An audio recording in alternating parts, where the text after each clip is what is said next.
Guzzlers. Just finished off a little cahors from last night, and then it'll be the jammy red roux. Now, this is a tagine. You've seen this before. I've used it twice before. It's cracking that. What's that wife been doing? I think a little chip. Anyway, I'm revisiting something I did about 4 years ago. One of the first ones that I did like this, but we're going to do it like I do it now. So we have done this before, and we've also made a different type of tagine, and I've told you about tagines. So tonight, I'm going to tell you something about every single ingredient that's going into this. There ain't a lot. But even so, you're going to find out about all of them. So, I've got my tagine, I've got my wine. So, there's all my ingredients tonight. This is a Moroccan chicken tagine with preserved lemons and olives. Take 2. Well, you're not taking it, because I'm eating it. In here, I've got just over 250 ml of chicken stock. And in here, I've got some saffron. And I want about half a teaspoon of saffron. And a little bit more, I think. So, ingredient number 1. Ooh, spilt it all on here as well. How extravagant. Waste. Saffron. Comes from the crocus. Well, a specific crocus. Oh, there's still bits here. And a little bit there. The crocus sativus, also known as the saffron crocus. And basically, them little red threads, as I'm sure I've told you before in a different one, are the stigma and the style removed from the flower. And they're used, as they have been for a very, very long time, for seasoning and colouring the food. Oh, Christ, that's different. I've finished that cahor and I've just gone with that jammy red roux. It's a completely different taste, a lot sweeter. And I thought, oh, I wasn't expecting that. 7th century BC, there's an Assyrian treatise, if you like, where it talks about how saffron and how it's been traded for thousands of years. So it's an ancient spice.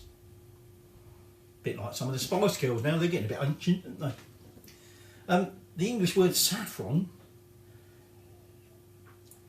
comes from a 12th century old French term saffran, which comes from the Latin word saffranum. There you go, that's where the word comes from. Now, 1 crocus flower gives you about 7 milligrams. That's a tiny, tiny, tiny little amount of dried saffron. So you need a fucking shed load of bloody crocus flowers to get anywhere near what I've just put in there. Murdering them crocus plants. Now, through the ages, because of obviously it was very expensive, because of the hard work of picking it all and drying it all and not losing any, it got adulterated. Now, in the Middle Ages, in Europe, if you got caught selling adulterated saffron, they took it so serious they executed you. Don't fuck about with saffron. It's also used in traditional medicine. It's used as a dye, particularly in China and India, and perfumes. And it's used for religious purposes in India. Now, I'm just going to put my wine down somewhere so there's a place in Essex in England called Saffron Walden, and it was named that because it was a centre of growing the crocuses that were used, saffron crocus, in the 16th, 17th century. They don't grow it there anymore. Anyway, I'm letting that infuse in that stock. I'll tell you about the stock in a minute. Not tell you about stock. I've just taken 3 large brown onions and peeled them off camera. And what we want to do is chop these up. But before we do that, I've got to tell you about stock. because I told you I'm going to tell you something about every single bloody ingredient, so you're going to bloody listen.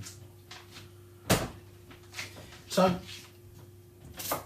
stock, sometimes known as broth, it's often the words are used interchangeably. It's essentially made from boiling in water or wine, animal bones or vegetables or seafood. Really depends on sort of what kind of stock you want to make. Now, stock, broth. Okay, but in the sort of 2010s, there was this, mainly in America, this big health thing about. By the way, you'll notice I'm sort of chopping up fairly finely these onions. It's going to make me cry. I'll talk about that in a minute. Yeah, mainly in America because of this book about the nourishing broth, and it was all to do with a fad claiming that when you had a bone broth, so obviously animal broth, give me wine gone, I need that. It gave you all these health benefits. To be quite frank, it's a load of bollocks. There's absolutely no scientific evidence whatsoever to support all these claims are made about broth.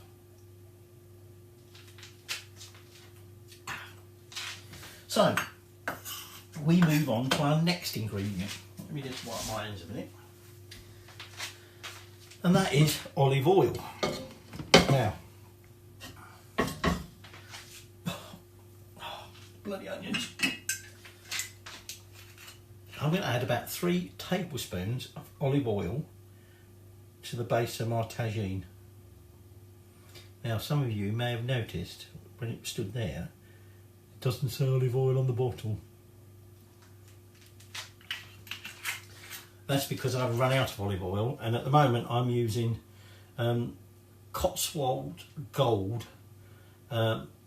extra virgin cold pressed rapeseed oil. I know there's a bit of controversy about rapeseed oil, but anyway, I'll put that in there. But I'm not going to put that onto heat just yet because we're gonna cook our onion in there. So, an onion. Everybody's heard of onions. Widely available and cultivated from the species with the genus Allium.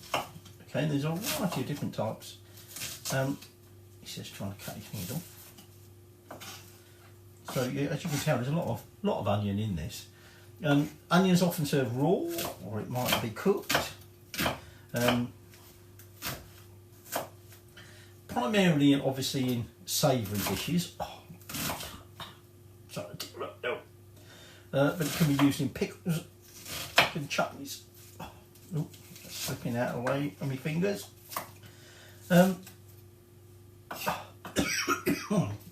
Definitely getting to my eyes. Now, that's because when you chop it, it releases certain chemicals, very pungent chemicals, that essentially irritate your eyes. I was about to wipe my eyes in with that hand then, just touch the onions. Silly bastard. Now, the onion was first described, if you like, by old Carl Linnaeus, the one who came up with the Linnaean classification system, in his work Species Plantarum in 1753. But archaeologically, it has been found to date back way. That slipped through, you slippery little fucker. I'm getting on the floor, clean has just been done the kitchen floor, the water's gone mad. Bronze Age. They were using it in the Bronze Age. Pliny the Elder, 1st century AD. We're going to mention Pliny again another time, I think. Oh no, actually I think it's just this one. He wrote about the use of onions in Pompeii, because he lived in Pompeii. Actually, he died escaping from the famous excavation, famous eruption. And And he wrote, and actually since then archaeologists have discovered gardens laid out exactly like he describes. Get up out of there. Oi. Like he describes. And he said that onions were able to cure a lot of ailments, ocular ailments. I suspect that's because of the reaction with the eyes, so obviously it must be doing something good. It could aid you in sleep, it could heal everything from oral sores, toothaches, dog bites, lumbago, even dysentery. I have to remember that if I go abroad. Now, the first English settlers to go to America, because remember, apart from Native Americans, you Americans are from us English. Well, some of you are. But however, when they got there, they found there was a very closely related, similar onion. But onions were one of the first crops cultivated by the Pilgrims. Right, they're chopped. Let's move on to start the cooking. So actually, apart from chopping up some herbs at the end, we've done all our chopping. That's my tagine with the olive oil in, and I'm just going to put it on a nice low heat because I've got to be careful obviously with the tagine. I'm not going to tell you about tagine because I've done all that before, but what I haven't told you about is olive oil. Now, olive oil is a liquid fat.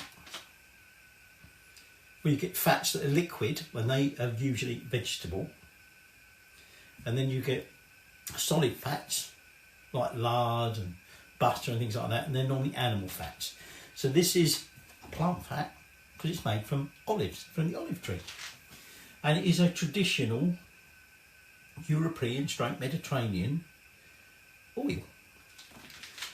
Commonly used in cooking, but it's also used in cosmetics, pharmaceuticals, soaps and traditional oil lamps.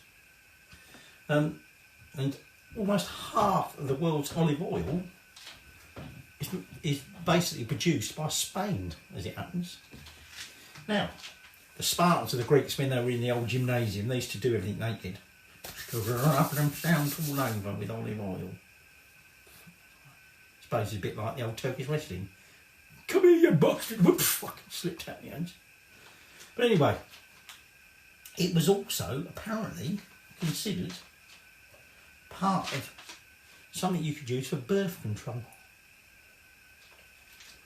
Aristotle wrote a thing called the History of Animals. Now, what I'm going to do while I'm talking to you is I'm just going to chuck these olives. Olives? I'm going to chuck these onions into the olive oil. We'll give it a bit of a stir around here. Yeah, so in his book, The History of Animals, he talks about that if you make this mixture of olive oil with either the oil of cedar, ointment of lead,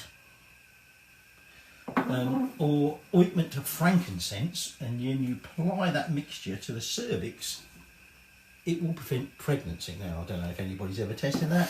Probably the bit about using lead, probably not.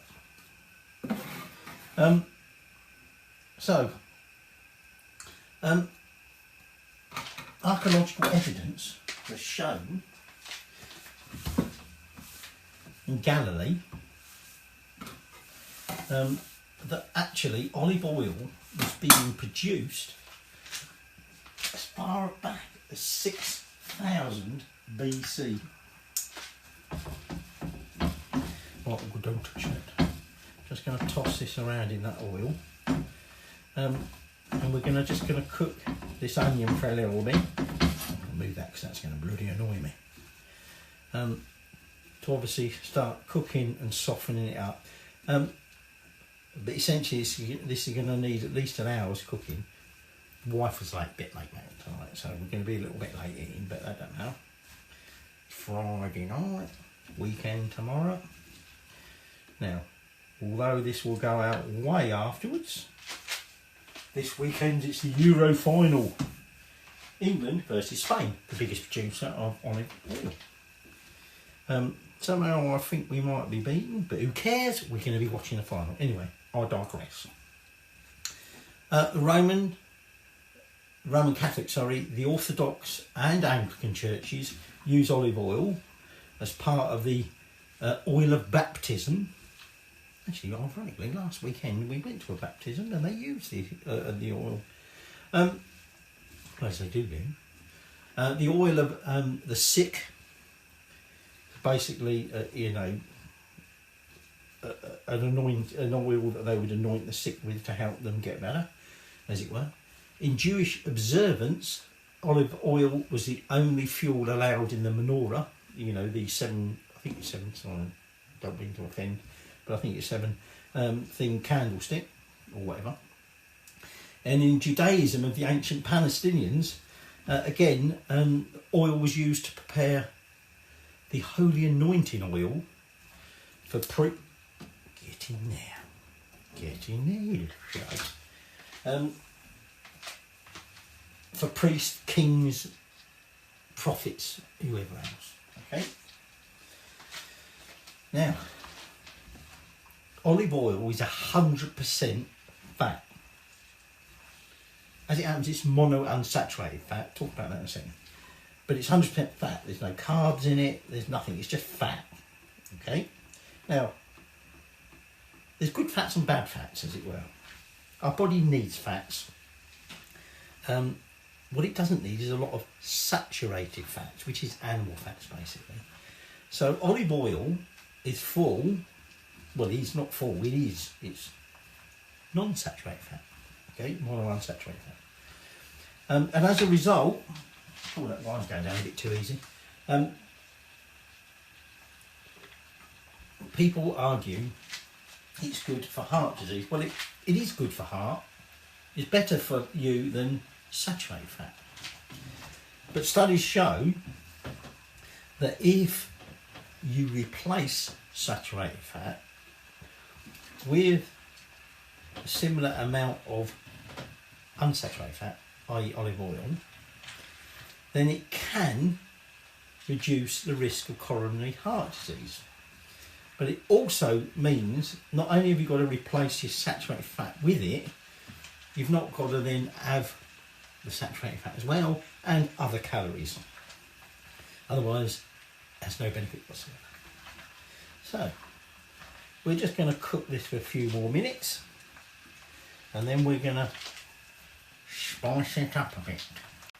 Okay, so now it's time to spice things up a bit. So, first thing we're going to add is a teaspoon of ground ginger.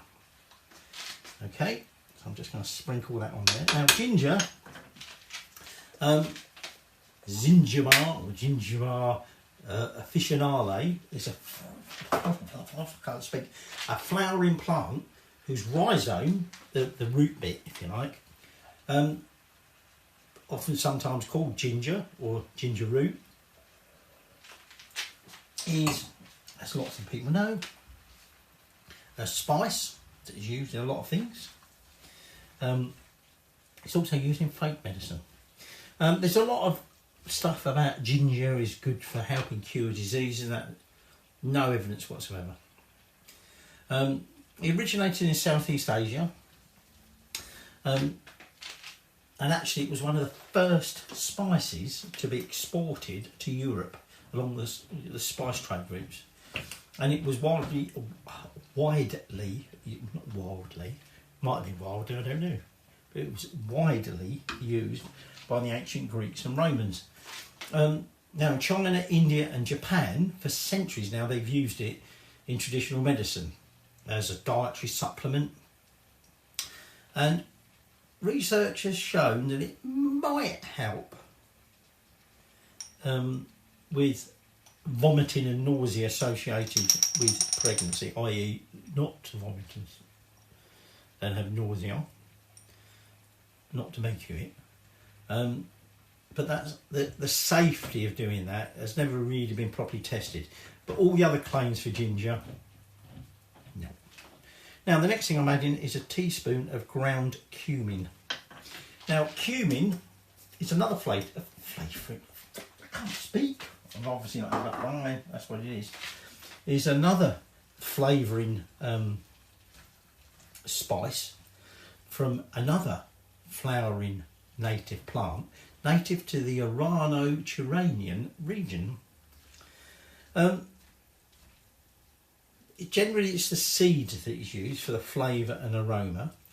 And again, cumin is one of those things that is used in traditional medicine, but again, there's very little evidence that it is actually either safe to use. That's not to say it's toxic, but there's no testing really been done to see whether it's safe, but equally there's no evidence to say that actually it has any therapeutic benefits. So, I would say our final spice, but that's not strictly true. There's some garlic pressed.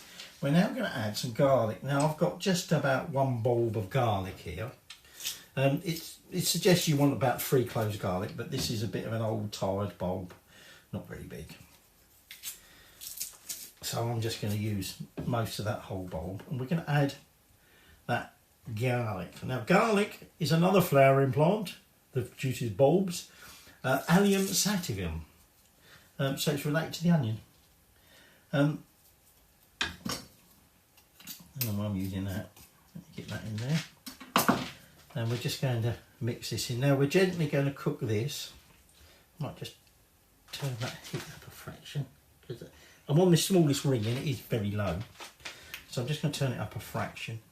And we're just now going to cook them spices through. So the garlic is native to South and Central Asia and northeastern Iran, and it's been used for thousands of years, both well, for a whole variety of things. Basically, it was known to the ancient Egyptians.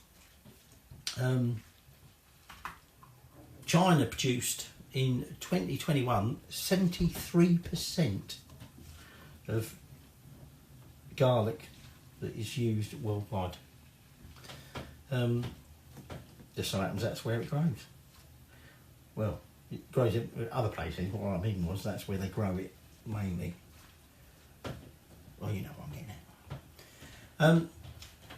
Now, the word garlic, or the English word, derives from an old English word, gar, meaning spear, and leek as such.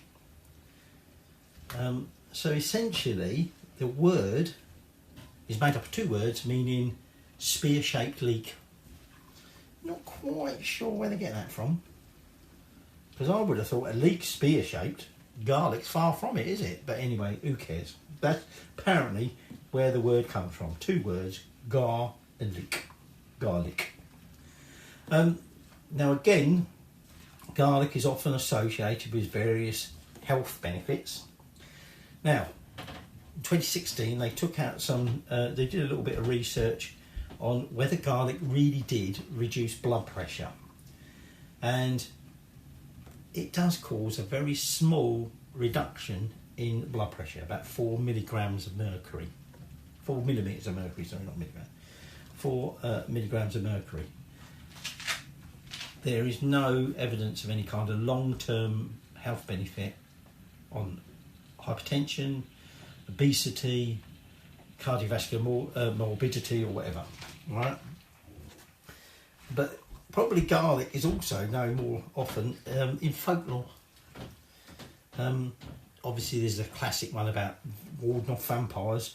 You merely had to wipe garlic all over your windows and doors and things like that, and the violins. What is wrong with me today? I've obviously not had enough to drink today. The vampires won't go anywhere near it. Interestingly, I've been binge watching Inside that number 9, and I watched an episode last week. Don't want to give too much away, but it was a vampire, and he didn't like the smell of the garlic in the curry. But I'm not saying that. It also apparently was good for keeping werewolves away and demons. Now, there's a myth in the ancient Korean kingdom of I can't pronounce that word, begins with G. And where someone ate 20 cloves of garlic, I can't speak, and a bundle of Korean mugwort, and he did that all for just 100 days. That's all he ate and drank and whatever. And it transformed a bear into a woman. I'm not quite sure why, but anyway, let's move on to the meat bit. I just touch that meat. Dirty bastard. So I've got chicken here. I've got chicken thighs, skinless and boneless. I thought she was buying skin on ones, but who cares? Don't really matter. Totally up to you. And we're just going to put that chicken into there.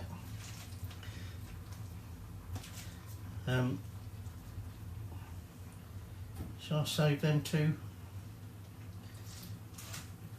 Bugger it, I'll put them in there. We can always have some for tomorrow, can't we, for afters if you like. So I'll put that chicken in there. Now, chicken is one of the main meats in Moroccan cuisine. This is going to be fun because what we now want to do is just carefully mix that chicken in with the onion and spices, which is easier said than done, particularly when your tagine is quite full and you've got a flexible spatula. So the chicken, as most people would know, is a ground nesting bird as opposed to tree nesting birds.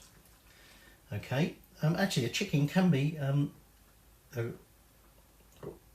well, it's obviously sort of ground, but it's also, you know, you can get chicken.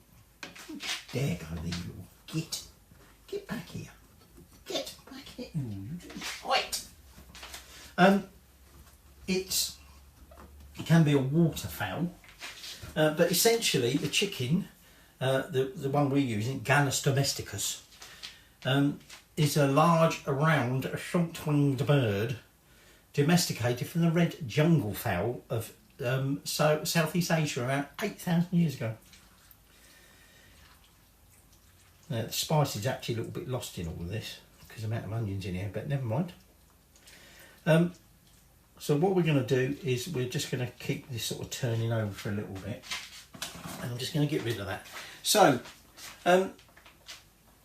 archaeological evidence shows that this chicken, or this fowl, was derived, I mean, it's ancestor of the dinosaurs, but it was around at the time of the dinosaurs, and it survived the end of the Cretaceous period when there was another mass extinction events. It survived it, whereas all the tree-dwelling birds of that time and the dinosaurs were all, that's it. So its ancestors are pretty bloody ancient. I'm just taking the top off of my black peppercorn grinder, simply because I suddenly discovered I can't speak tonight. I suddenly realised I'd run out of black peppercorns, only a few amount left, so I've topped them in there and put someone use that. Anyway, so they survived this extinction event. What I'm going to do, in my water pestle here, I'm just going to put about 2 teaspoons of peppercorns, black peppercorns. Before I come to that, so chickens, archaeological evidence shows that domesticated chickens existed in Southeast Asia well before 6000 BC, or BCE if you want to be politically correct. In China, 6000 BC. India, 2000 BC.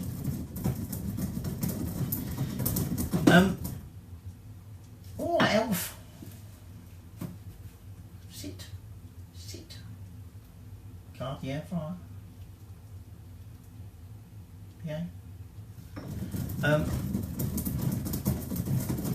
chickens feature quite widely in various religions, folklore, literature, popular culture. Many cultures consider the chicken sacred. And the chicken is deeply embedded in various belief systems and religious practices. Whee! Peppercorn, back in there, little git. So I've just been grinding up some of these black peppercorns. Okay, and what we're going to do now is take that black peppercorn. Now, this is Piper nigrum. It's the black pepper. Now, previously, I've used this, but I've also used long pepper, completely different.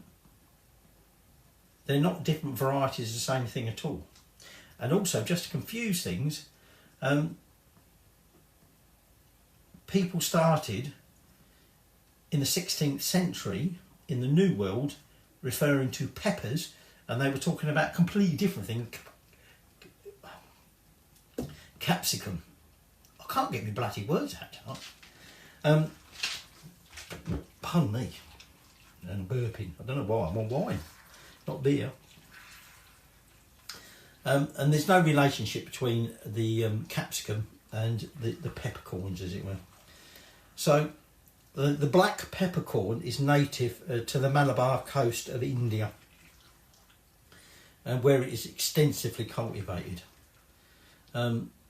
And ground, dried and cooked peppercorns have been used for thousands and thousands of years. It's the world's most traded spice and is one of the most common spices used in the world today. Now, the English word pepper derives from the Old English pepor, which is the Latin paper, and the Greek whatever it was. And the Greek word likely derives from the Dravidian, whatever the bloody hell that is, never heard of that one before, word pipali, meaning long pepper, even though it's not long pepper. So, it's nothing to do with long pepper. Don't get confused with long pepper. It's nothing to do with the peppers that we talk about in Mexican or whatever cuisine. Okay, completely different. And what I'm going to do now is I'm just going to chuck that lot in there. Now I'm just going to mix that through. Actually, what I should have done, because the big jar that I had my peppercorns in, that had a load of crushed bits in the bottom. I don't know why I didn't tip that out and you chuck that in here. But anyway, I'm just going to try and mix that in. Like I say, it's a bit full, this. Okay, it will reduce down a bit. The onions will anyway, hopefully. Ramesses II, when they checked out his mummy, he had black peppercorns shoved up his nose. It was considered part of the mummification process. Now,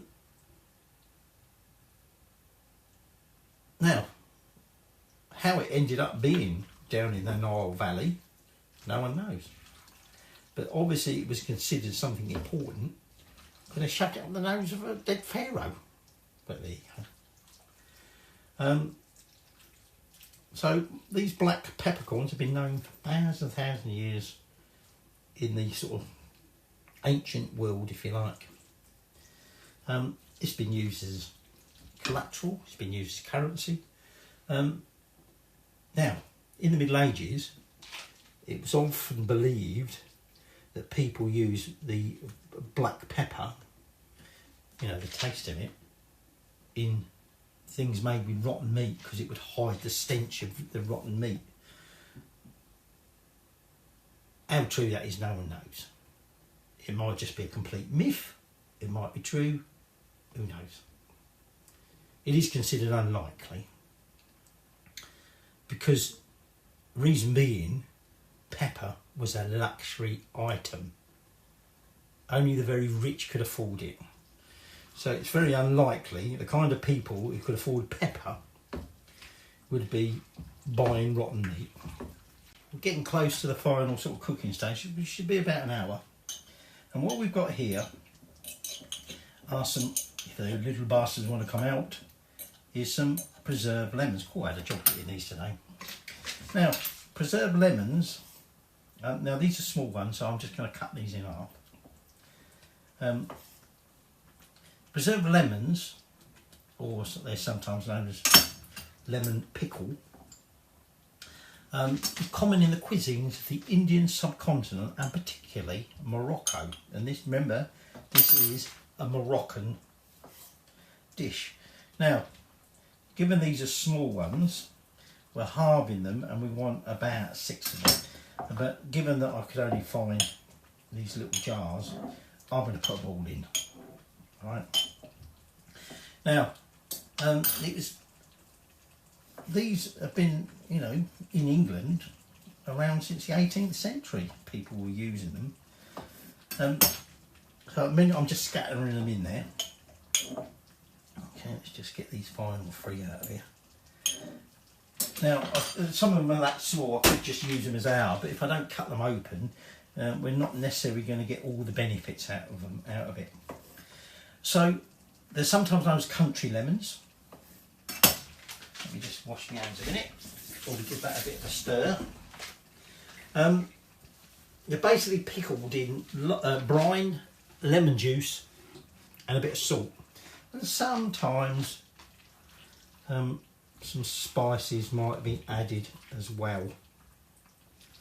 Again, I'm having to be careful. I'm trying to flick out them little shite. But these are basically fermented at like room temperature for several weeks or even months before they use it. Actually, interestingly, obviously those onions are starting to cook out a bit now, and we're getting some liquid down in there. But we're going to add that stock in a minute. That miraculous bone broth. You said, well, actually, it's bone broth, isn't it? Because it's made of chicken. But essentially, these preserved lemons are used in various sauces, stews. And although the pulp is quite important, the main reason you want it is the flavours from the pith and the rind. Normally, like with oranges, you peel them all, don't you? You don't have the pith, particularly the pith, the white bit. But in preserved lemons, that's all part of it. It is made. My speech tonight has gone completely crap. It is mildly tart, but very lemony. So you don't quite get the acidity, but you do get that lemon flavour. And preserved lemons are a key ingredient in Moroccan cuisine. It's also actually used in Cambodian dishes in a, I don't know how you pronounce it, but it's a type of chicken soup, and they have whole preserved lemons in. So now I'm adding that chicken stock, okay, which is almost overfilled at my tagine. However, I suspect if I do a little bit of, like, yeah, there you go. If I just loosen things up a little bit.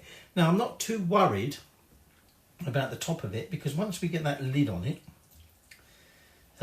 as I've told you before, the whole point of this funnel thing is it helps maintain the moisture inside it. And so,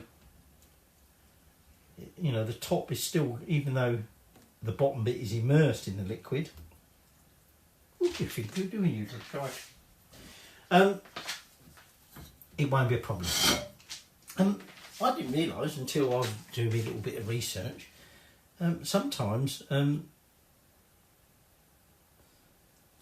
this pulp, well actually perhaps the whole thing, is often used sometimes in Bloody Marys. You know, the drink that's basically vodka and tomato juice. But it's also used in that, and also any other beverages where you want a bit of salt and a bit of lemon in it. Preserved lemons are where you go. Right, I'll just get rid of that. Don't do that. So all we've got left now is olives, which we put in the last 10 minutes, and some flatleaf parsley and coriander. Everything else is in there. So what I'm now going to do is put my lid on it.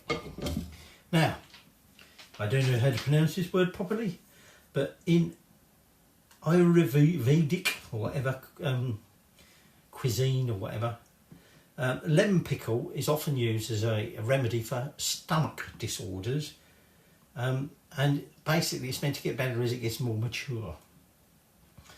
In East African folklore, lemon pickle is given if you apparently have got an excessive growth of the spleen. Now, how they know that in folklore, I don't know, or folk medicine, but anyway, there you go. So, I suspect this is probably going to bubble over and make a bleeding mess. But we're now going to leave that lid on, and we got it on low, and we're now going to cook it for about an hour or so. So, I'm going to have a bit of a break for about an hour now. You, in the meantime, will be coming back in seconds' time to learn about the remaining 3 ingredients.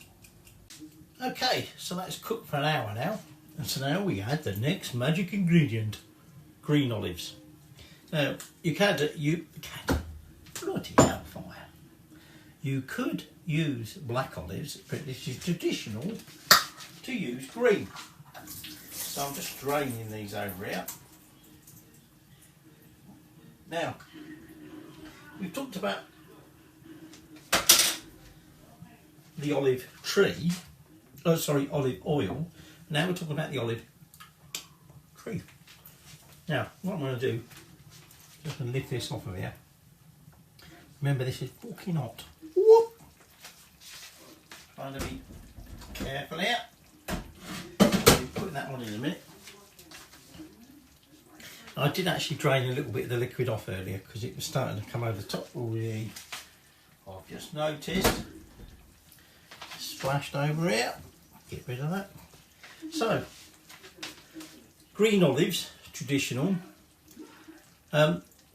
Olea europea. Okay, now I've got one of these jars. Well, I don't know how many is in there, but they'll all do. Okay. Come here! Get. Where's my spoon or my ladle or whatever? Now, we're now entering like the last 10 minutes of cooking. But mainly that's just a chance to get the olives to warm up. Now, the olive, or the European olive, is a small tree or shrub found traditionally in the Mediterranean basin. And basically the word olive comes from the Latin word olive, or a bit similar to that anyway.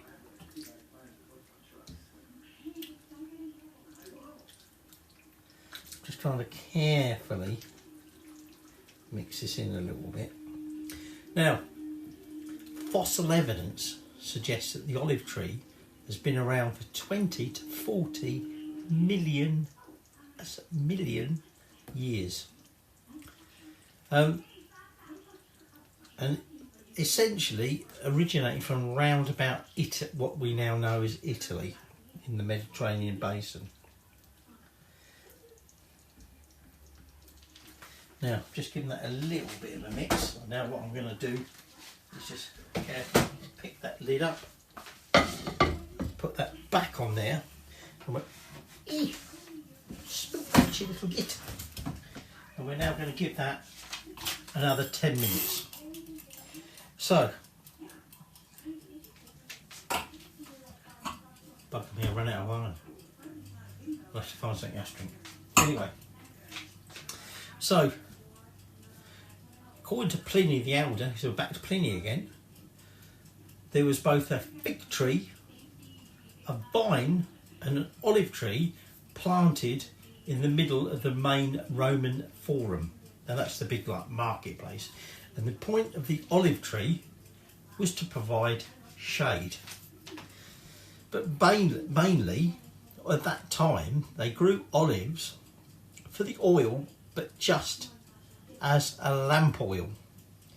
That's what they grew it for. Right, so just going to have a little pause here while I decide what I'm drinking next. And I'll tell you a little bit more about olive, and we'll move on to the final 2 ingredients. But we've got 10 minutes yet. I've decided what I'm having next, I just haven't got it ready yet. Actually, really, I needed a pee break, but anyway, that's not appropriate when we're cooking, is it? So, I'll tell you about olives.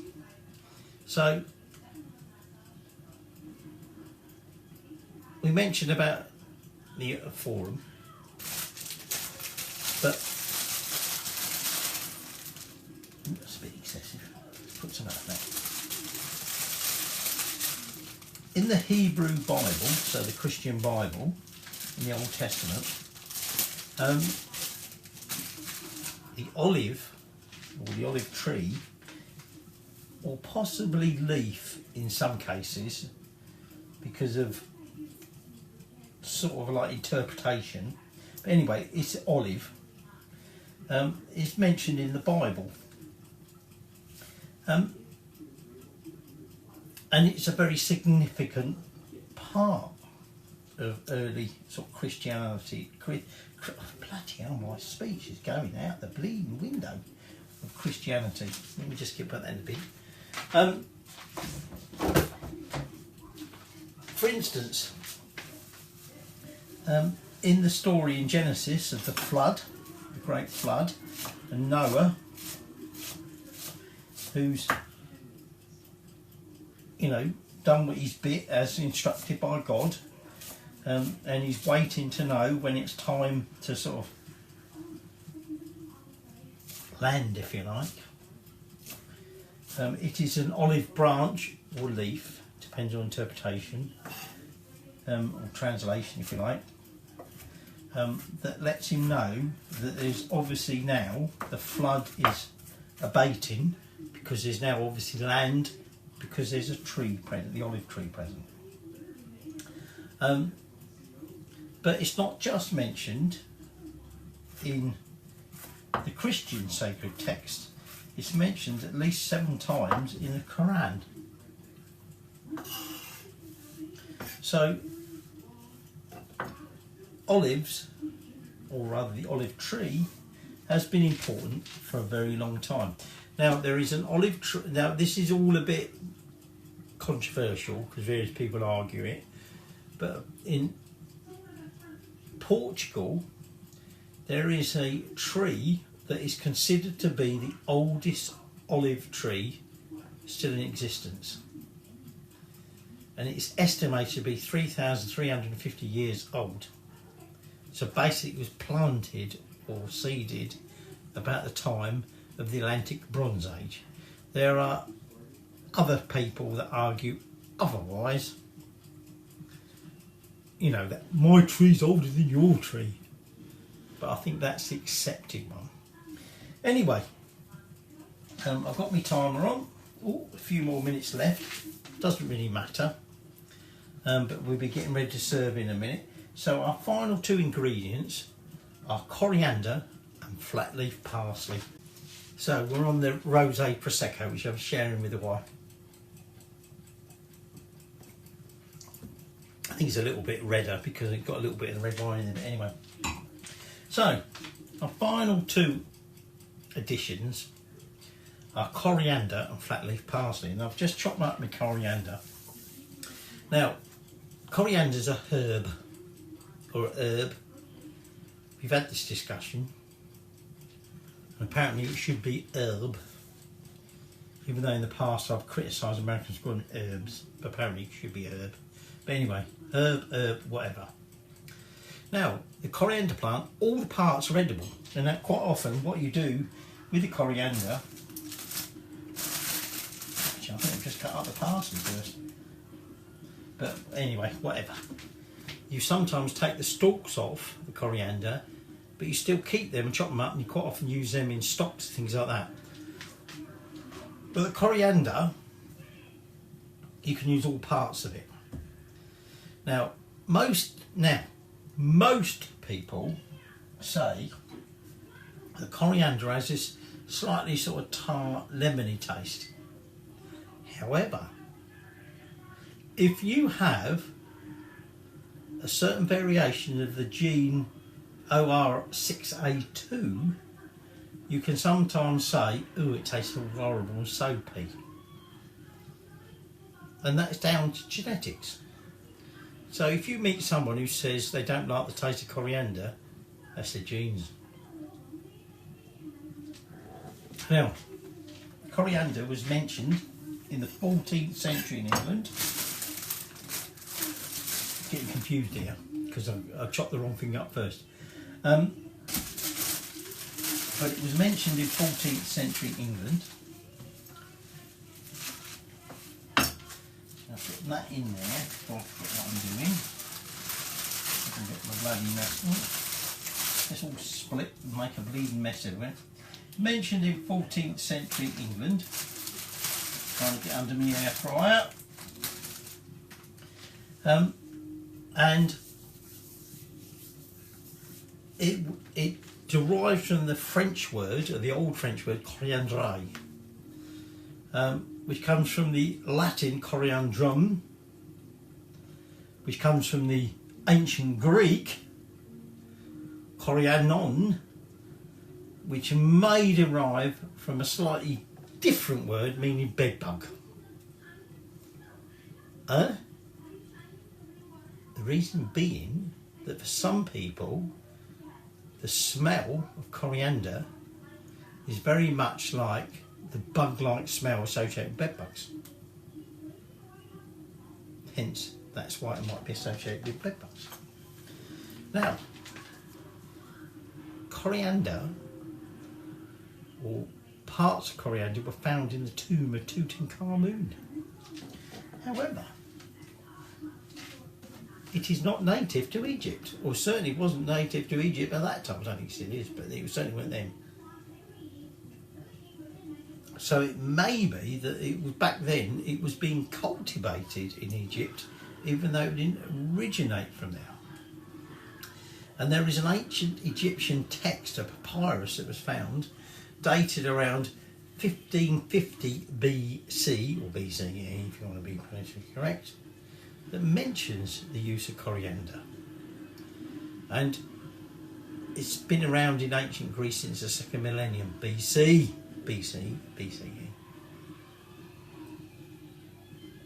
Now, you may sometimes hear Americans referring to as cilantro.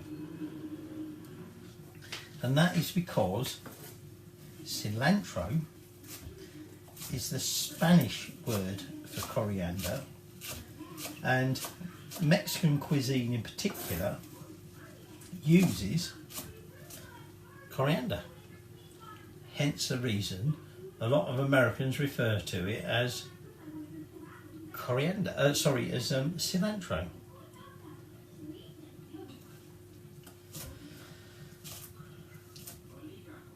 However, if you're talking about coriander seeds, the Americans, like we do in England, do refer to it as coriander.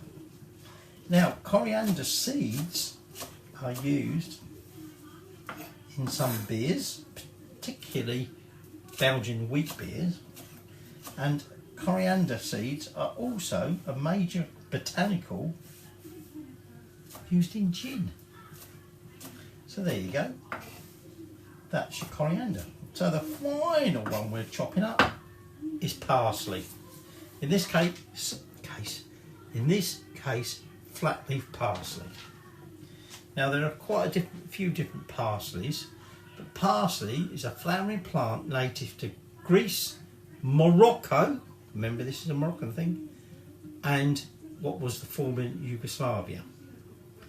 But now basically you can get it anywhere. It's been introduced and naturalised almost worldwide. Okay, there I'm just mixing up my two chopped herbs there. Now, Linnaeus said it originated in Sardinia, and it's believed to have started there in about the 3rd century BC or BCE, whatever you want. It was first cultivated in England in 1548. Right, I haven't finished talking about that, and I also want to tell you a little bit about Morocco. I'm just going to have a little bit of tidy up, a little bit of a drink, get the sort of dishes ready to serve it, because we're almost close to serving it. But I've still got some more crap to tell you. So what I'm going to do now is I'm just going to take the lid off this tagine carefully because it's a bit slippery.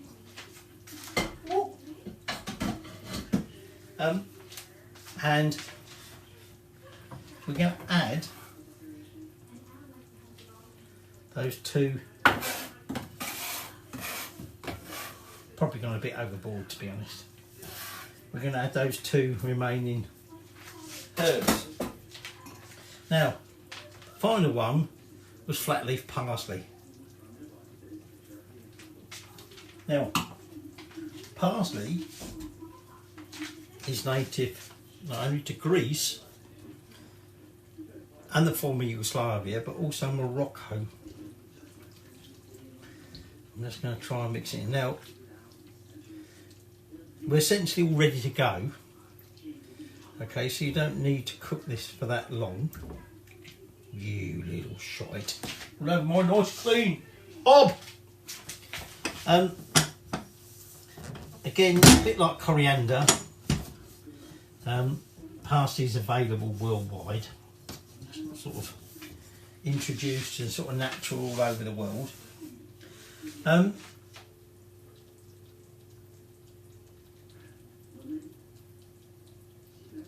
think I might have actually mixed things up here and told you it ran the wrong way, because did I not earlier say about coriander and Sardinia?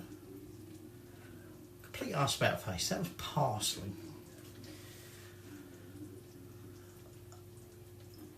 Coriander is native to the Mediterranean basin.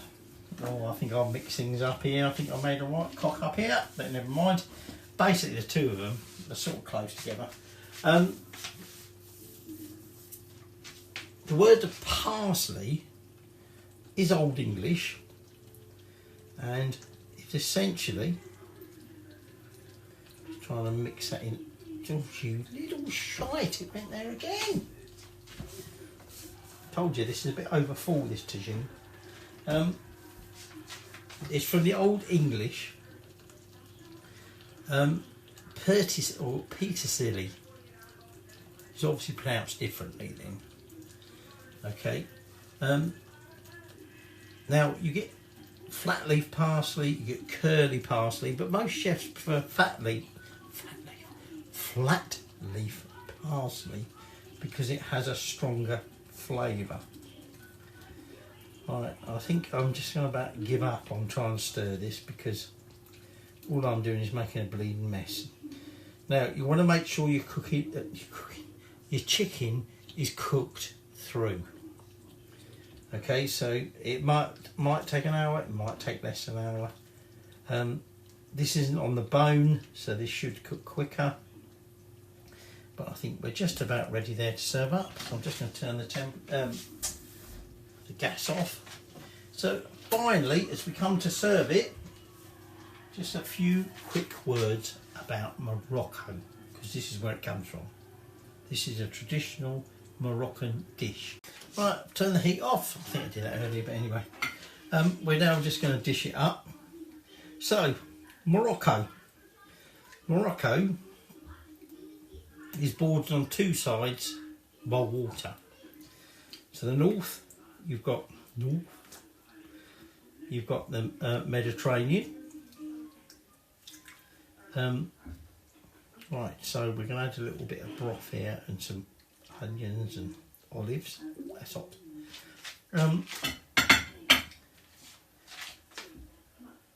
To the west, you've got the Atlantic. And then to the east, you've got Algeria. And to the south, apparently it's a bit disputed, but you've got the Western Sahara. I've done it, haven't I? Whatever. Anyway. But Morocco has been inhabited for over 300,000 years. Oops. Just trying to get 3 bits of chicken in there. So obviously we've got a couple of bits of chicken left, and we've got some other olives and whatever. Get a bit of lemon in there. If I remember seeing any lemons in this bit, there's a lemon. So, Morocco, the name is actually derived essentially from the word Marrakesh, which is the main city of Morocco. Now, Moroccan cuisine is considered one of the most diverse in the world, mainly because of where it is and all the influences of Moorish, European and Mediterranean. Right, so we're going to have a little drink. That's because I've just seen that extra bit.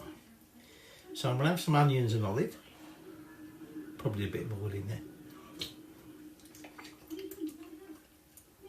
Even though there was no lemon in that, definitely got that lemony taste. Here's a bit of preserved lemon. Now, just as we have here, although perhaps not quite so, actually I'm just going to put this down while I break up a bit of the chicken. Spices are used extensively in Moroccan cuisine.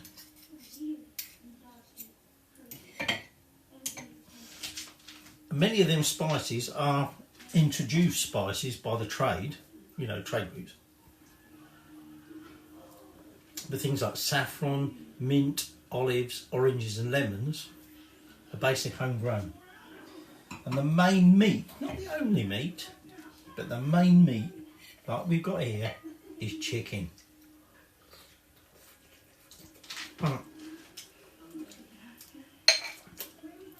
Chicken as we want. It's nice and tender, pulling apart.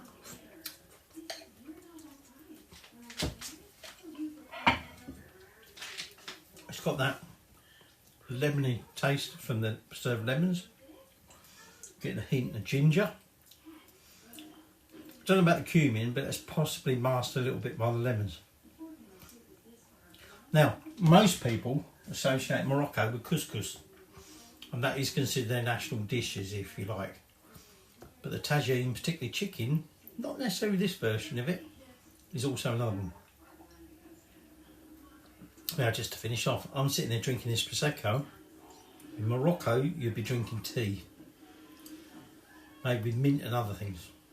In Morocco, if you're offered a cup or whatever of tea, don't say no. It's considered very, very impolite to refuse a drink of tea.